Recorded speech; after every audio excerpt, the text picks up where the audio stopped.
Hello class. Today we're going to do 1-point perception art. So when we have in our art, if we have a 1-point perspective,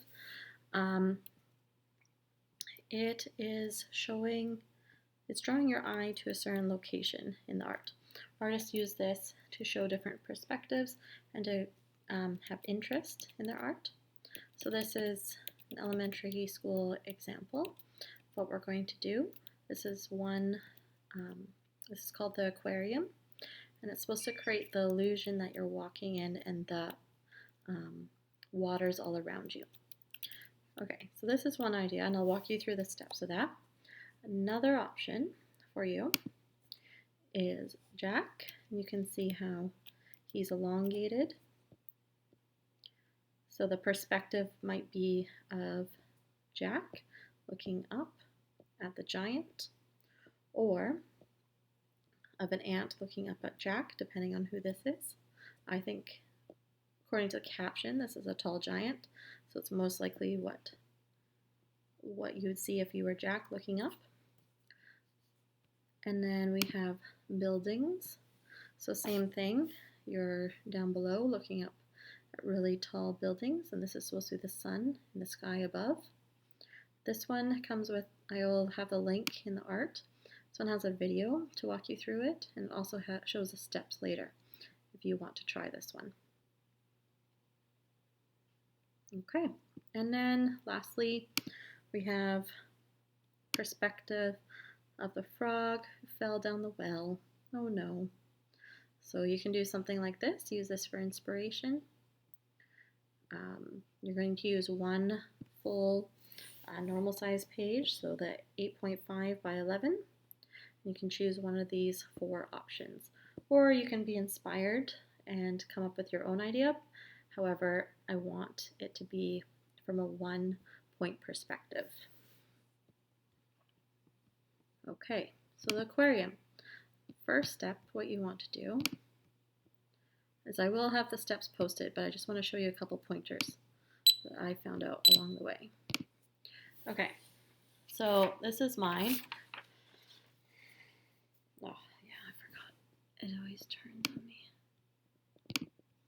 Okay, there we go. So, it's not bad. What you want to do is you want to start by finding your center. So, that's why it's called 1-point perspective. This is the point. This is the 1-point focus point, the very middle.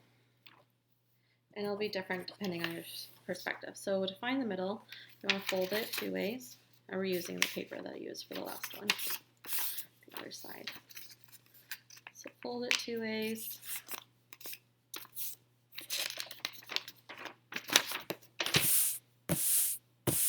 So that will give you the middle. It's okay if there's creases in your final. You won't see them when you're done. And then you'll want to take a long ruler, one that can go from the middle to the bottom. And you want to be able to mark it from the middle to the corner. Sorry, you can't see. From the middle to the corner.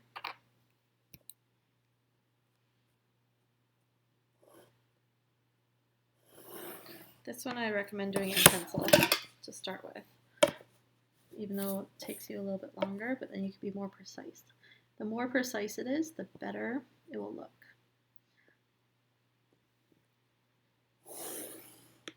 Okay, so you're going to do that along all the edges. This is your bottom, so this is the hallway. And then the other side, it's going to be your aquarium, but you still want to map out. Now the same technique is used for a roadway if you want to use the same idea of a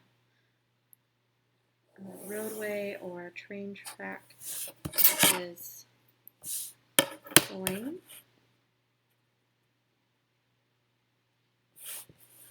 So again, from the middle to the corner. Okay, once you have all your 4, then you're going to map out where you're going to put in these. Okay, so remember to make this type of perspective, to make things feel like they're farther away, the more to the center the items are, the smaller they are, and then the more on the outside, closer to this part, they are bigger.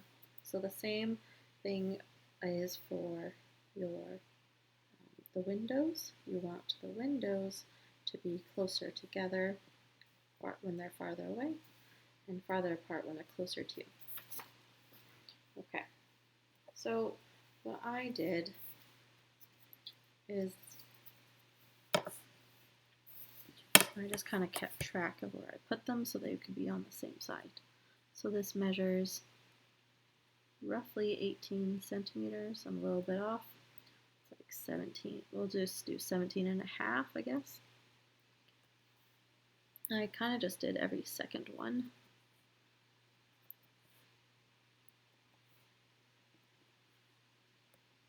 Just so I had some marks. And then I didn't use all the marks but then I had all the same marks on both sides. So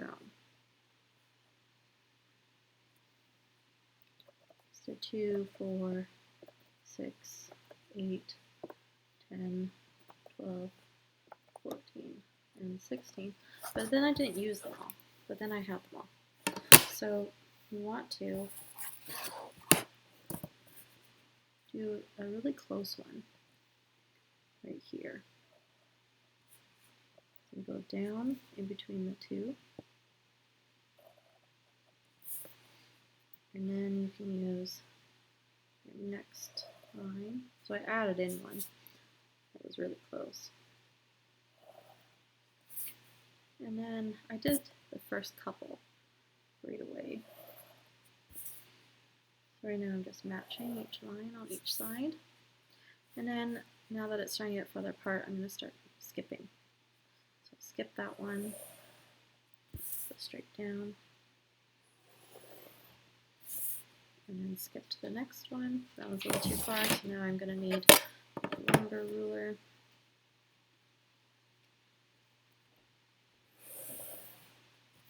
I don't like this one because I can't see through it, so it's easier to see through. Okay, and then I'm going to do my last notch. So I skipped one again.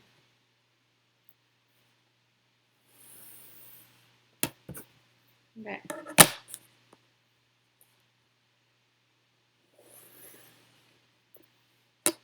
The next step is you want to create the archway.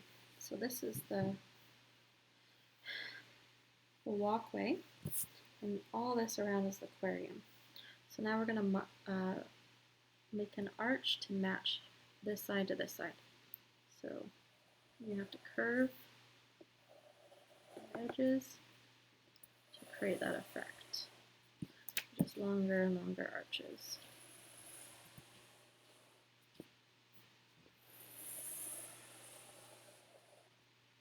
And the top one's going to go off and then continue on this side. There you go. So it's taking shape. I know it looks kind of funny still.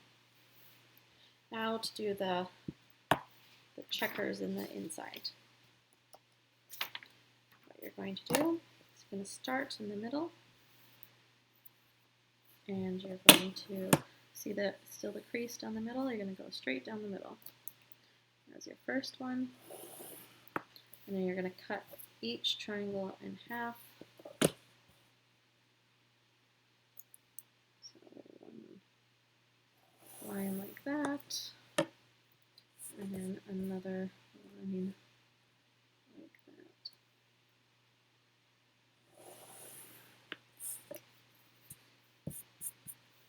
that.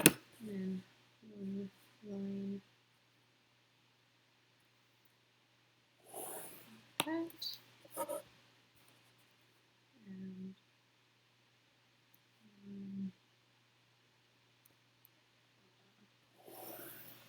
And that's pretty good. Okay, not bad. Now, to create the checkers, you want to do a line. This is where I said the see-through one is better because then you can kind of see where the edges are. You want to make one right up at the top. Now I did not want to line up with these posts. I want to kind of offset them as best I can. And then here,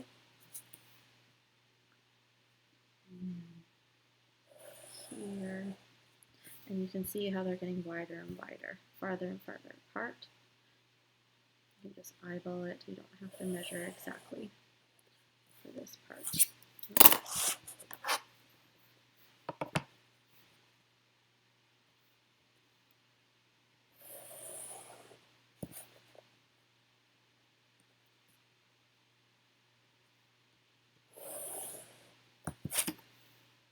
Oops, that one might not be the best, so I'll probably want to erase that one out and make it just a tiny bit lower. So that they look bigger, not smaller. So I'm going to erase this line. That's why sometimes it's good to not have a Sharpie the first time. And if you make a mistake, you don't have to restart. That would be a lot of work to have to restart. Okay, from here, I'm not going to show you the rest of the steps, so I'm sure you can figure them out. That's how you draw it. So the next step is to outline everything in Sharpie. You want to make these posts and the arches right here thicker, because if you make them thicker, then they're going to look closer to you and they'll stand out a little bit more. And then I colored in the squares with my Sharpie. I used a thick Sharpie for this part. It was tricky up here at the top when I was doing this, so you might want to do the very close part here in a fine liner, but the rest was fine with the Sharpie. And I just alternated, so I went like white, black, white, black, white, black, and then this was black, this would be white, then black, white, black, white. So I colored every second square with Sharpie, and then that created the pattern. Okay, and then once the Sharpie's done, you draw in your animals and your scenery around the aquarium. I also did some animals that you saw face up, some animals that were, this one's really far away, so I just did him shadowy. And the closer to the middle, the smaller they are. These ones you are flying over top of me, it's supposed to look like that, so you're seeing the underside of them. Okay, that's it. Remember, you don't have to do both the art. You can choose which one you want to do. If you want to do both, you go ahead. You can put them up both in first grade. All right, have a great week.